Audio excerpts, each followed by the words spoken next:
They have now begun to take advantage of that. Non-oil exports to the U.S. under AGOA have now tripled. They're at 4.8 billion.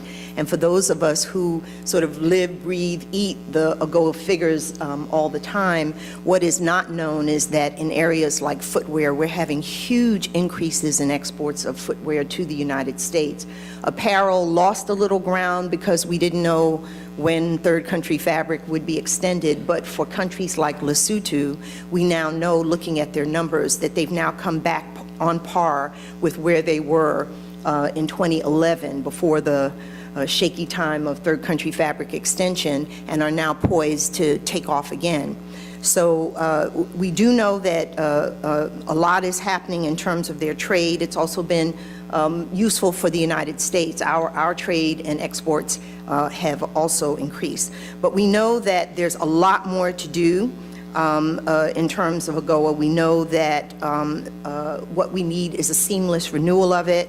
We also know that there needs to be trade capacity building support because the Africans need to continue to have the technical assistance to produce products that are competitive in the U.S. market and other markets. And we also know that the Africans are in a different place in terms of their economic growth, and so we want to make sure that American companies also have the opportunity to take advantage of what is a growing, rapidly growing market. And so we're looking not over the shoulders of other countries. We're not worried about what China is doing and the EU is doing, but we want to build on the successful relationship that we have built with the Africans. And let me just finish by saying that Ambassador Froman at the AGOA Forum will be launching a formal review of AGOA, what it's done, what's happened with it, where we need to go, and he'll be telling people a lot more about how that process will work and inviting all of you as stakeholders to meet with us so we can discuss it. And then we, of course, will be continuing to work with members of Congress as they think about how to extend AGOA beyond 2015. Excellent. Thanks, Lori. I think the formal review of AGOA is something that will be welcomed by many of us. I want to acknowledge the arrival of the ambassador from Malawi, who happens to be the ambassador to my second home. I happen to spend about a year of my life in Malawi, so thank you for coming today. Next, I'd like to turn to Stephanie Peters, who is the Director for Federal Government Affairs at Microsoft. Microsoft's taken a very interesting role when it comes to Africa, especially in the South Africa market, where they're trying to grapple with issues around local content and also enabling the South Africans to really own the Microsoft brand on their own. So I'd like to turn to you and hear a bit from the business community's perspective. Thank you.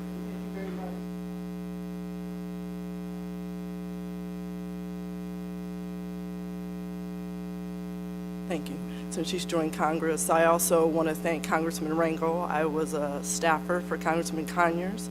Spent a lot of time outside your office with Rosa and many other of your staffers when AGOA was first introduced, and it's just been a delight to work with you and other members of the Congressional Black Caucus and your leadership in Africa.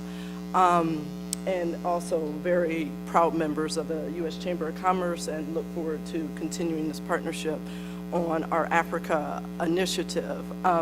As many of you know, sometimes I always start with a small startup in the Pacific Northwest, which is actually not true anymore, but I do think how Bill Gates started with a friend in his class is very relevant to our For Africa initiative. Microsoft, as many of you know, was founded in 1975, and we are a worldwide leader in software services and solutions that help people in business realize their full potential. I always like to start with that because we don't believe in innovation for innovation's sake. We believe in innovation to make real change in communities and in the business environment. Microsoft operates in over 35 African countries with more than 470 people in 22 offices. Our partner ecosystem in Africa includes 10,800 companies, creating an average of $8 for every $1 that Microsoft invests across the continent through information and communications technology. What I want to talk about today specifically is a partnership that that Grant mentioned, and with his leadership, and I have to commend him on the partnership and his team. Every email and every call is answered quickly, and it has just made a seamless transition as we move forward to assist the administration in their implementation of the Young African Leaders Initiative. What we are focusing on, as Grant mentioned, is the youth ranging from ages 15 to 35 that has been and remains the primary demographic focus for our company, as we recognize the important role that technology can play in helping Africa's youth to close the opportunity divide. So we rolled out a For Africa initiative this year, and many of you in the room were able to join us in April when we did the kickoff launch here. And this initiative has 3 pillars. The first is innovation, which is intended to enable Africans to develop smart application to address African priorities. And I think that is just absolutely key. We can't go in and say what the priorities are for the use of technology and innovation, but for African priorities.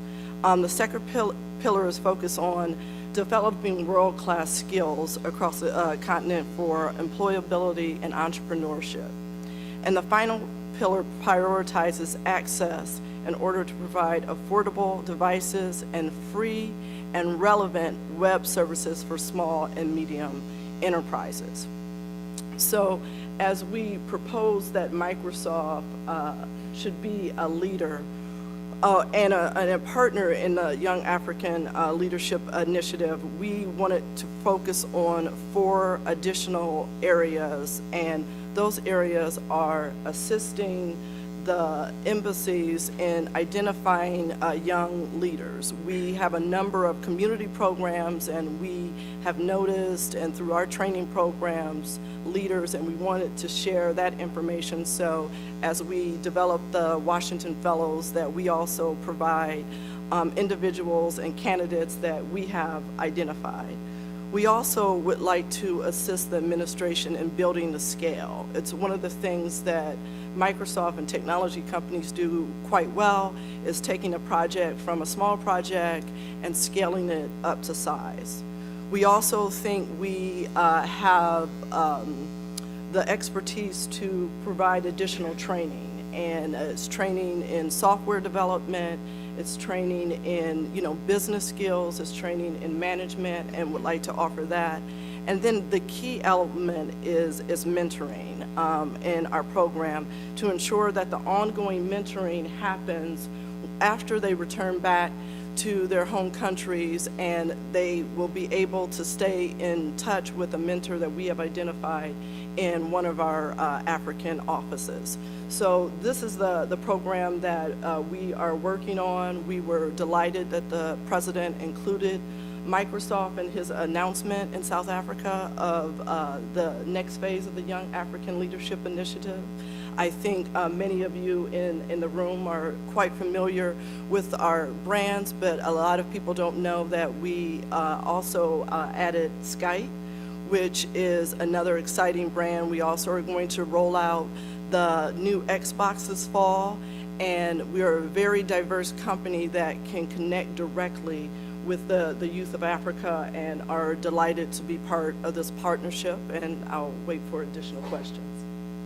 Excellent. Thanks so much. You address a key issue, which is the youth on the continent. There's so many of them across Africa that really need that skills training, and something that American companies lament many a time when they go on the continent is we want to invest more, but where's the skills? So I applaud your guys' leadership at Microsoft and through the administration on trying to build up that skills level.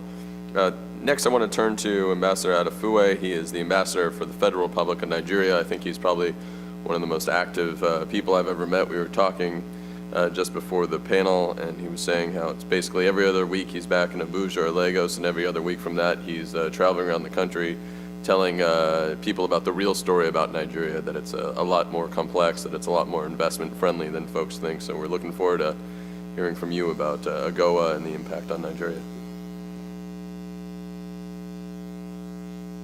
Thank you very much. Let me start with conveying some gratitude. Congressman Rango, Representative Bass, other congressmen here present, ladies and gentlemen, we want to thank you for all you've been, for your interest in Africa, and for even bringing AGOA into existence. AGOA has done so much for us in the continent, and we look forward to having more from AGOA. I would just like to say that if, sir, you see your star rising in the ascendant always, it's because our ancestors are praying for you. We appreciate what you are doing for the continent, Representative Bass. We appreciate you very much. And when we pray in Africa, the good Lord listens. I'm going to concentrate on talking about what Nigeria expects from AGOA, and at the same time touching on aspects of U.S. trade with Nigeria. AGOA, I don't need to talk about what AGOA means, but the fact is that AGOA, to some extent, has gone a long way in fulfilling some of the objectives. U.S. trade with Africa under AGOA, according to the Department of Commerce, was worth $187 billion. Nigeria is one of the 39 eligible countries in AGOA, and it has, in a way, assisted us, helped to increase the volume of trade between Nigeria and the U.S., which currently stands at $35 billion. And Nigeria today is the largest trading partner with the United States in sub-Saharan Africa. The volume of trade between Nigeria and the U.S. stands currently at $35 billion, like I said, and the U.S. also itself accounts for $54 billion US dollars worth of FDI to Nigeria. So there's a very, very active trade between Nigeria and the U.S. We are the largest trading partner to the U.S. Nigeria. Well, Grant, we are very happy that President Obama visited Africa. We would have been happier if he had included Nigeria, because the two of the three issues that were discussed, talk of trade and investment in Africa, you simply can't ignore Nigeria.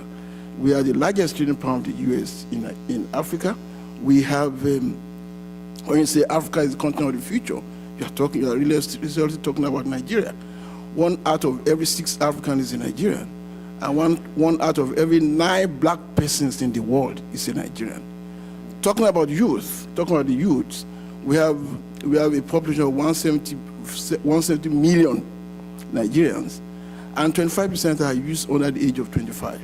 So the youth program, you really have to you have to consider Nigeria in this. But we're still hoping. President Obama still has 3 more years to go. So we are still expecting him in Nigeria. And on AGOA is due to expire in 2015, and I think it's generally considered that the general impression is that it should be extended. Nigeria stands by that, and not many African countries have taken full advantage of AGOA, including my own country, Nigeria. We have placed too much emphasis on oil. This is why the current transformation agenda of our present government is focused on diversifying the base of our economy, moving away from oil, and emphasizing our non-oil exports. Each time I meet U.S. investors, I always tell them there is more to Nigeria than oil. And to this end, the emphasis of government now is now on investment in large-scale industries, manufacturing and revitalization of ailing industries, promotion of agriculture and agribusiness, encouragement of local content, and development of information computing technology. Indeed, the agricultural transformation of our present government is aimed at ensuring food security and reducing our food import bill of $10 billion US dollars annually. It's also geared at the development of value chains in rice, cassava, soybean, cocoa, oil palm, cotton, and groundnut for export. So as AGOA comes up for renewal in 2015, we are looking for a more proactive AGOA that's more forward-looking, that's very sustainable, and we expect an AGOA that encourages us to assist us to promote our domestic economic policies. We therefore expect to see the broadening of products under AGOA, so that our value-added agricultural products could be aligned to the American markets. Access, therefore, for high-value and semi-processed agricultural products in the U.S. market should be part of the new AGOA framework. We have a very vibrant and very economic relations with the U.S. operated under various axes. There's TIFA, Trade and Investment Framework Agreement. We have a binational commission agreement with the U.S. on various issues. In fact, when I leave Addis next week, I'll be moving to Nigeria for a meeting of the U.S.-Nigeria Binational Commission, this time on regional security. And that, the BNC has several components, and one of it is energy and investment. And there is so much of American investment in energy in Nigeria. 2 American companies are taking charge of the privatized power plants in Nigeria. And so many American companies are in Nigeria in so many areas. I mean, like I said, we are the largest trading partner of the U.S. In sub-Saharan Africa. So we expect that part of the provision for the new AGOA is to make sure that conditions for U.S.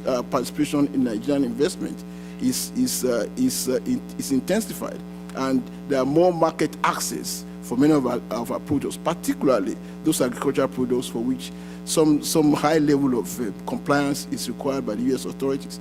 But then the problem is that it's like someone was saying, at AGOA, you give us a car, you don't teach us how to drive. You don't assist us how to drive. You don't put petrol in the car. We just sit in the car and don't know what to do.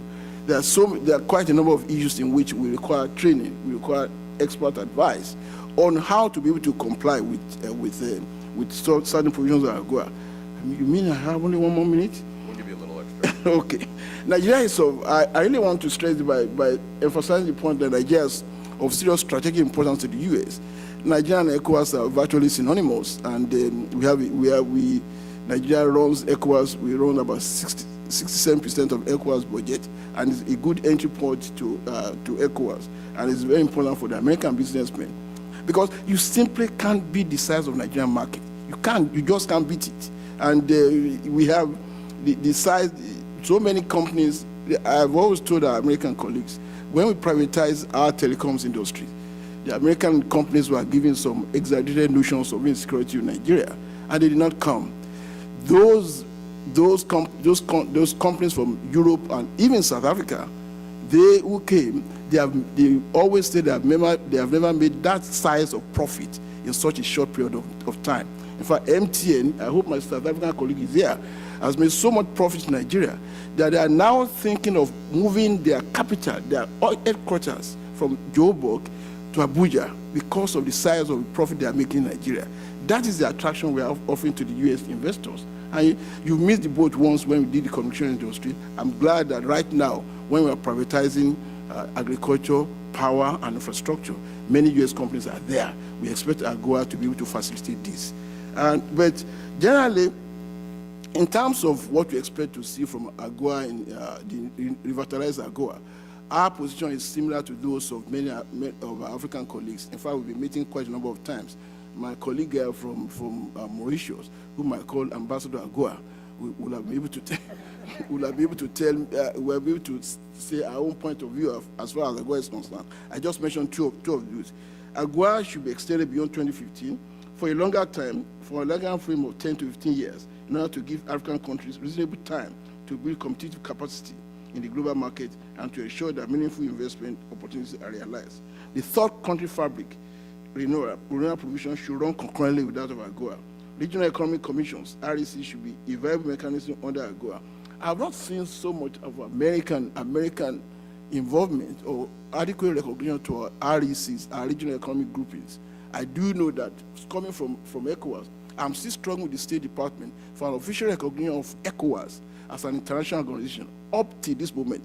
Yet, the American ambassador to Nigeria is officially accorded the representation of being American ambassador to ECOWAS. Yet, the American government does not provide official recognition to ECOWAS.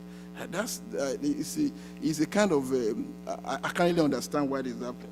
So there should be some more formal recognition to our regional economic groupings so that they can facilitate the attainment of our goal objectives. There should be formal training, more improved training for African countries to be able to meet up the conditions necessary for to gain access for many of our products into AGOA. And we know that the the supply side constraint of inadequate trade infrastructure, such as roads, rails, ports in Africa, should be assisted by the U.S. government.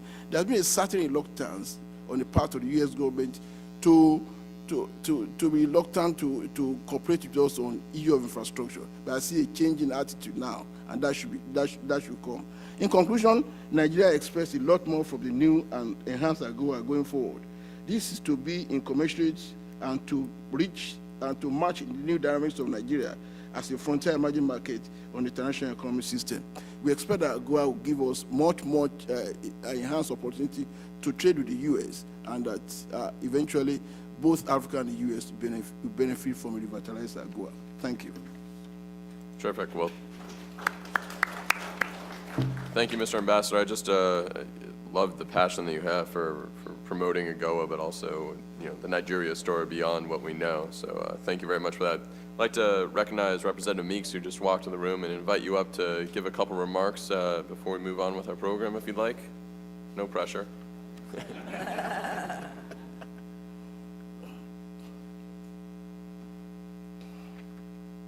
Good morning. First, I'd like to thank my colleague Karen Bass for what a wonderful job that she's doing, keeping us all focused on making sure that Africa is on our agenda throughout Congress, but especially that we will reauthorize AGOA and to make sure that we have a better relationship economically with reference to Africa. I think that what is important that we look at the relationship and evaluate the relationship that we have with the continent of Africa to take it to that next level. And that next level is economics, and to make sure that we're able to do business together, and to make sure that we're able to trade together. I think that's what's important, because when you revive the economy of the nations of Africa, and you have it trading with us, and you're building infrastructure, and you're developing small and medium-sized businesses, that means that you're creating hope and opportunity and progress for a great continent that's on the rise. And with the work that Karen Bass is doing, and of course the Dean of the New York delegation, Charlie Rangel, who when I first came to Congress was pushing the first AGOA bill and getting things done, then we're making sure that we are creating a continent. And the United States is realizing that there's a continent that's growing with growth and opportunities for us as well as them. And when we're doing that, we're making this place that we call the planet Earth a much better place, because it's small and we're all interconnected. And I close with this. When you think about what's happening, not only will this be good for the United States, but it will get, I believe, to have on the continent intra-continent trade and development and working together. And when that happens, then there's less struggles and wars and fights, because people become interdependent upon one another. And so I close with this. For me, when we think about trade and the trade opportunities there's two of the oldest fashions of relationships between nations. One is trade, the other is war. Trade is so much better. Thank you.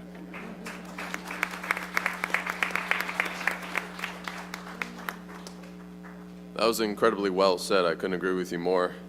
Listen, we have to go to a Democratic caucus meeting, but in all of the years I've been in the Congress and tried to evaluate just which areas that you can make a contribution from kids in the kids in big, to exaggerate and to see that, as Congressman Meeks said, that the whole continent where civilization began, civilization sounds kind of nice. Thank you. Thank you again for your leadership. I'd now like to call up Ambassador Soberón from the island of Mauritius, the country of Mauritius, apologies. As was noted, he is pretty much the dean of AGOA when it comes to the African Diplomatic Corps. His leadership has not been gone unnoticed by the business community, and to hear Mr. Meeks talk about the need for trade and how that is the future, we'd love to hear from you about how the African countries are thinking about that trade relationship. Thank you, Mr. Scott. Ranking Member Karen Bass, Congressman distinguished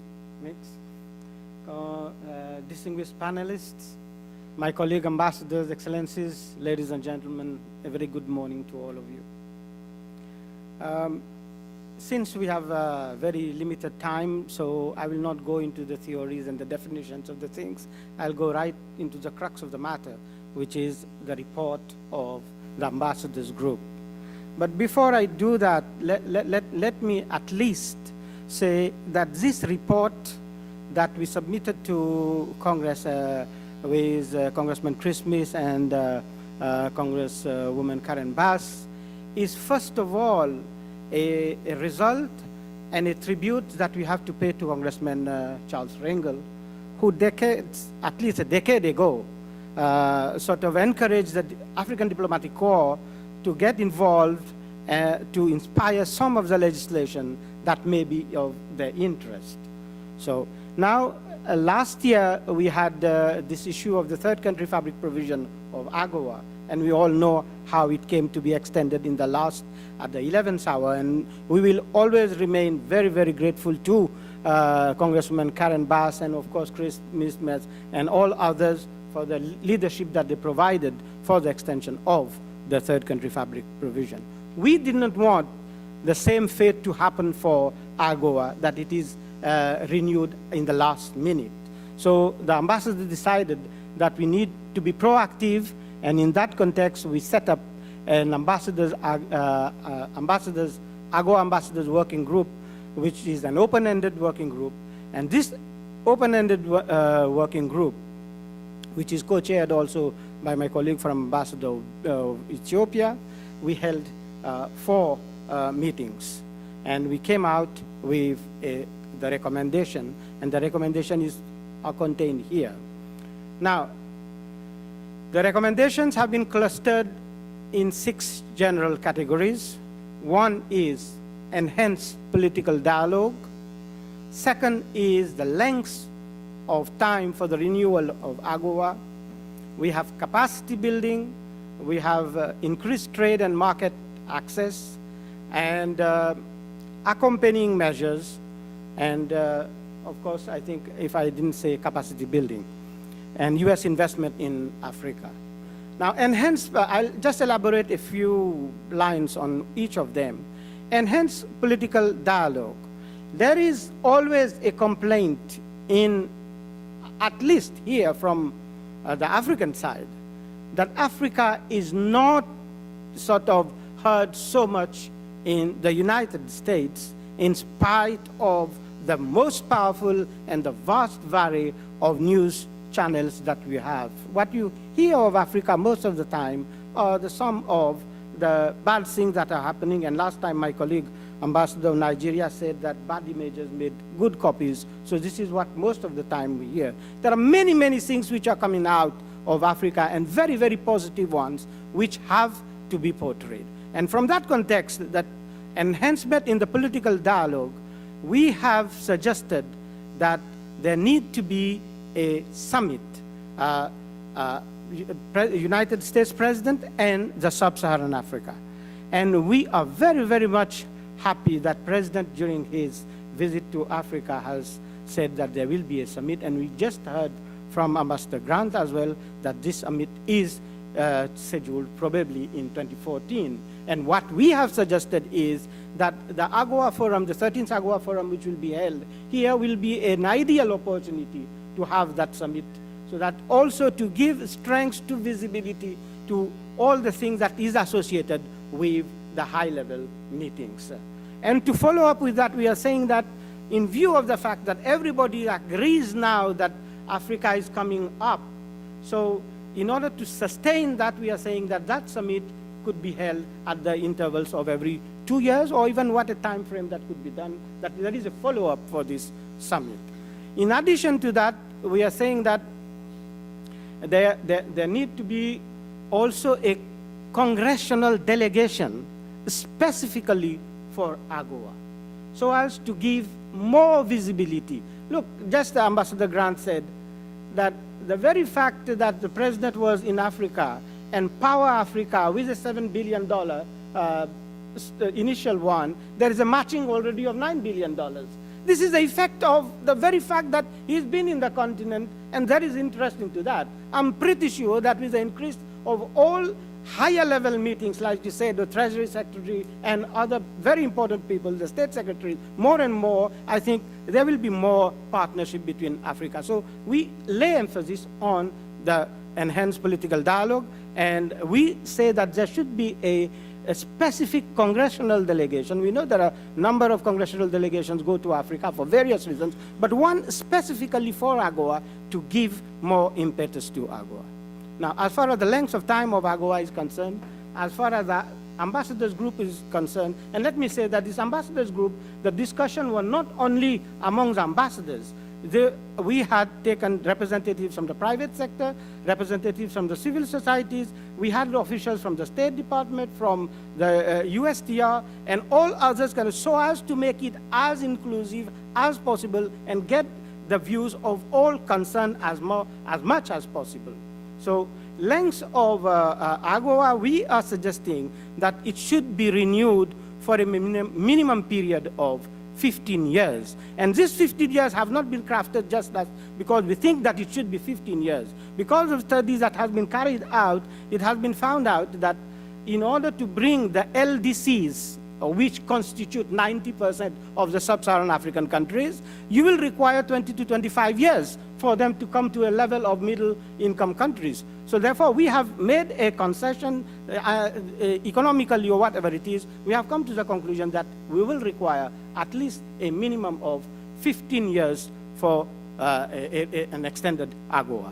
And side by side, you know, one of the success stories of AGOA has been the apparel and textile, which is also the third country fabric provision. 95% of the apparel and textile is under the third country fabric provision, and we want the third country fabric provision to be coterminous with AGOA. AGOA is extended for 15 years. We don't have to wait for every 2 years for the third country be in insecurity, instability, and for various other reasons that it is extended for the same period of time to have investor confidence. Now, there was another question that was raised on the capacity building, and again, I will take my dear, very able assistant USTR, Florilegia, and also Ambassador Grant, the special assistant to the President on Africa.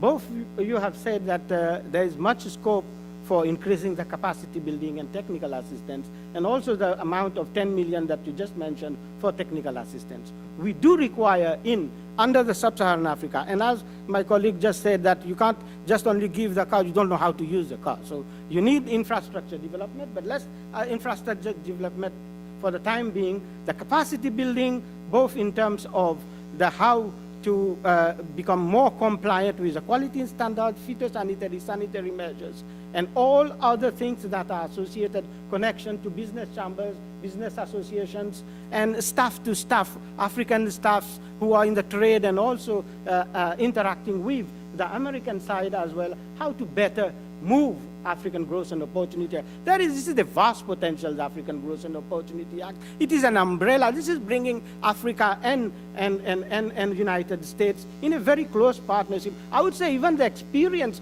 of the African ambassadors here, there is much more coordination and cohesion because of this African Growth and Opportunity Act. So we have to take advantage of this. So the capacity building, and of course we have talked about the U.S. Right. U.S. investment in Africa. At present, we all know the statistics. I don't want to go, but just only 1% of U.S. investment in Africa. We need to increase it. And we have, in our own way, thought that there need to be some incentive given to American investors who are investing in Africa, and that would be a development exception. Those American investors who are investing under AGOA to have benefit of quota-free and duty-free, which will be a win-win situation both for the United States and Africa, that those who are investing particularly in non-extractive industries be given this tax incentive to invest. And as regards the capacity building, we say that if it is in any way going to encroach in the immediate renewal of AGOA and not to derail it from the extension as early as possible, the accompanying measures concerning the the technical assistance or the capacity building could be in a separate legislation, and we can work it out there. I think the 1 minute has expired, right? So, yeah. So I would take this opportunity to thank you for the opportunity that you have given, and all of you, many of you, very familiar faces here.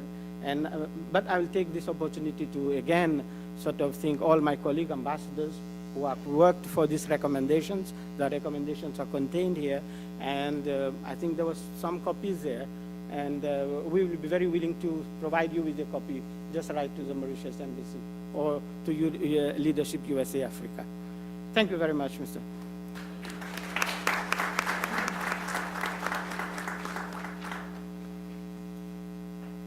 Thank you very much for that overview of the ambassadorial course, thinking on the future of AGOA and how you can better utilize it, but also how the U.S. Private sector can better utilize it.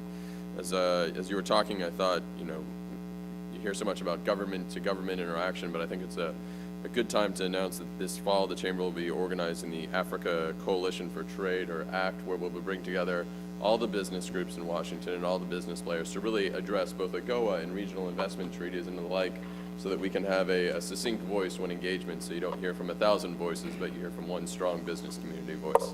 So look for more information on that this fall. Now I'd like to open it up to a question and answer session, give you a little parameters to that, because having done these before, I know sometimes questions are really statements or declarations of peace or what have you. So there are staff wandering around the room with mics. If you'll raise your hand so you know who to look for. There's a bunch on this side, a bunch on that side. I ask that you keep your questions very concise. These are questions, not statements. I can't emphasize that enough. The only folks who can make statements are on the panels or elected members of Congress. So I'll leave that to be. With that, I'll turn over to I have a question already right here in the front row from Whitney Schneidman. Whitney's an old hand at the Africa realm and is playing a leadership role on this trade and investment agenda for the last couple of years. So, Whitney. Great. Thank you very much, Scott. Let me first thank Congresswoman Bass for bringing us all together, and Congressman Meeks for your engagement in the issue of Africa and trade and investment. My question really is about sort of how do we inject urgency into the extension of AGOA, and how do we get this seamless extension done? And my concern is the following. As Ambassador Subrin referred to, I think he put it politely that last year we went to the 11th hour, the extension of third country fabrics. I remember, I think it's like the 13th hour. And I think we definitely want to avoid that now. And my thought is this: is it not possible in the fall to extend AGOA for 5 years as it is? That would take it out to 2020, and third country fabric would be part of that. And that would then give us the time to do the reviews, to look at all the ideas that the ambassadorial corps put forward, that so many people in this room have, that USTR and Ambassador Froman are going to come forward with, and really look at what's changed in Africa. When AGOA first came into law in 2000, Africa was at negative growth. There was an incredible debt overhang. China was just about a railroad from Zambia to Tanzania. India wasn't part of the equation. Brazil wasn't part of the equation. So much has changed. And I think to really put that element of certainty back into the equation, we need to shore up the cornerstone of the U.S.-African relationship, which is AGOA. And that's why I would appeal for consideration that we just expedite the extension as soon as we can, and then take the time to figure out what legislation we want to introduce to really deepen the relationship. So, Flora, do you want to react to that, or Grant, from the USG side of, is that an option? How do we expedite the AGOA framework as we move forward in the next couple of years? So I think many of you know that the administration has certainly said since 2011, actually, that we would like to see a seamless renewal of AGOA. And for us, the reason that we took that